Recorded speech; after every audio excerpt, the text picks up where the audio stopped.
en el párrafo 60 de Cristo revelado en su propia palabra, donde el hermano Branham ha estado hablando sobre el hecho de que la medicina y la ciencia parecen ser capaces de arrepentirse por no referirse de nuevo a las teorías que una vez tuvieron como ciertas, pero han demostrado ser falsas.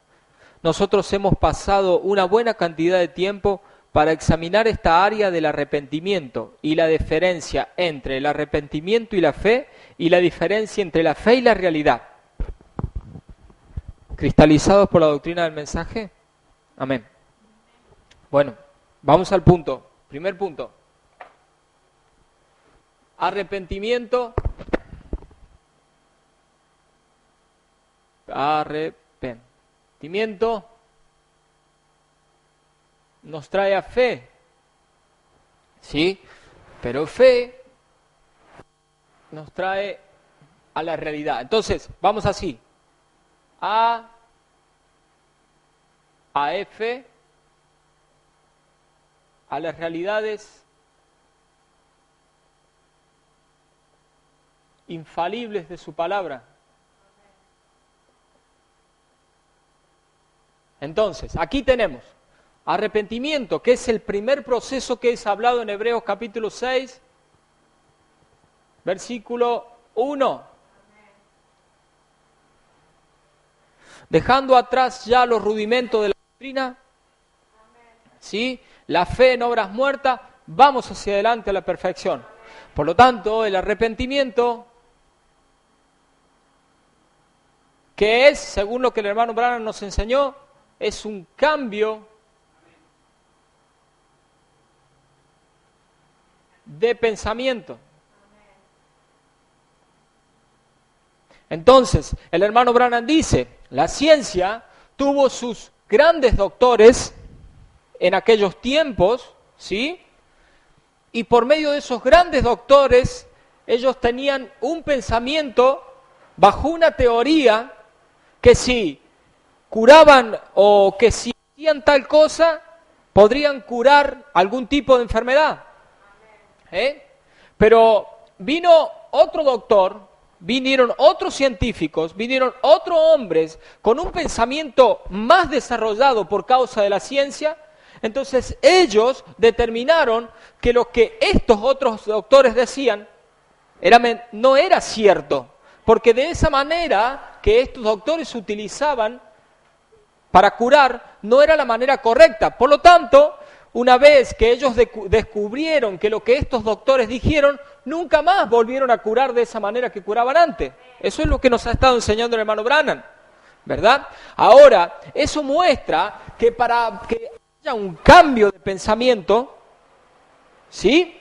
Tiene que haber un pensamiento mayor, o tiene que haber una voluntad mayor. Por lo tanto, nosotros encontramos en la Biblia que Jesús nos dijo, no he venido a hacer mi voluntad, sino la de mi Padre, porque mi Padre es mayor que yo.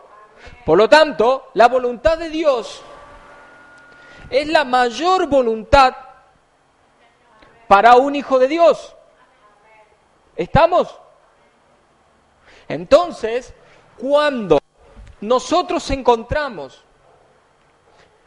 que la voluntad de Dios, conforme a Efesios capítulo 1, o el deseo de su corazón, o el propósito de su corazón, conforme a Efesios capítulo 1, versículo 9 al 18, han descendido a la tierra, y un hijo de Dios escucha ese tipo de pensamientos, entonces, ¿qué hace? Rápidamente se mueve de su manera de ver y pensar las cosas a la manera que Dios ve y piensa las cosas. A eso se le denomina arrepentirse, cambiar de pensamiento. ¿Sí? Ahora, esa es la primera fase, un cambio de pensamiento. Cuando nosotros cambiamos de nuestros pensamientos, dejamos nuestro pensamiento y dejamos entrar los pensamientos de Dios que se llaman fe, ¿verdad? Entonces nosotros empezamos a vivir por la palabra de Dios, o por la revelación, o por la fe. Y empezamos a esperar las cosas, ¿sí?, que esa fe o esa revelación nos dice. Como por ejemplo, nosotros hemos estado estudiando el rapto. El rapto fue uno de los temas más hablados durante 40 años, después de la partida del profeta. En esos 40 años fue uno de los temas más hablados por cada uno de los predicadores del mensaje del hermano Branham. Pero ninguno llegó a una conclusión, ¿sí? Y entonces cada uno colocó un cierto tipo de proceso de los tres actuaciones de Dios, las colocaron en el único elemento que había en la tierra, eso era la novia de Jesucristo. ¿Sí? Pero nosotros encontramos que el hermano Branham nos dijo, no, eso no es así. Dios cuando descienda hará las tres cosas. Una aclamación, la voz del arcángel y la trompeta de Dios. ¿Sí? Bueno, entonces nosotros encontramos que la voz de la aclamación es Dios descendiendo con un mensaje y teniendo un receptáculo o un mensajero en la tierra para oír la voz de Dios. Eso se llamó Mario William Branham, el profeta del siglo XX. ¿Sí? Porque Amos 3:7 dice que no hará nada el Señor sin que se lo revele a sus siervos los profetas. Por lo tanto, si va a hacer algo Dios, necesita un hombre quien pueda escucharlo para revelar lo que Él dice. A eso se le llama profeta. Tanto que se asustan las personas cuando se habla de un profeta y es más bíblico que... ¿Verdad? Entonces ese profeta dijo, el clamor es el mensaje. ¿Verdad? Ahora, uno recibe ese pensamiento y uno cambia su pensamiento y dice, ¿qué es el clamor? Yo pensaba que el clamor era cierta cosa. No voy a imaginar más de la Biblia, ni buscar de aquí ni acá. Un profeta vino y dijo, el clamor es el mensaje de Dios. Amén, el clamor es el mensaje. Muy bien. Y bueno, pero el mensaje ya salió. ¿Verdad? Por lo tanto, no es un hecho que yo voy a tener que seguir esperando. Si ya salió y ya sucedió y el mensaje hoy está siendo predicado ya hace 40 años, entonces ya es una realidad. Entonces usted no necesita ningún tipo de creencia, ningún tipo de fe para sostener algo que usted ya está viendo. ¿Me comprende?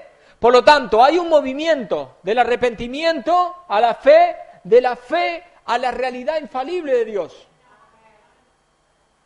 ¿Estamos claros? En resumen, creo que todos estamos de acuerdo que la fe, Hebreos 11:1, la fe es la sustancia de las cosas que se esperan, la evidencia de las cosas que no se ven. Entonces, si usted ya lo ve al mensaje, aún si usted va a su casa y abre un mensaje del profeta, se da cuenta que el mensaje ya salió. Entonces no puede ser fe, porque si usted ya lo tiene, el mensaje lo ha oído, usted ya no está esperando nada.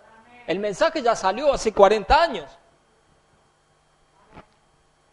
Entonces, si nosotros lo vemos, ya no requiere fe, porque si fe es la sustancia de las cosas que se esperan, Pablo dijo en Romanos 8:24, porque en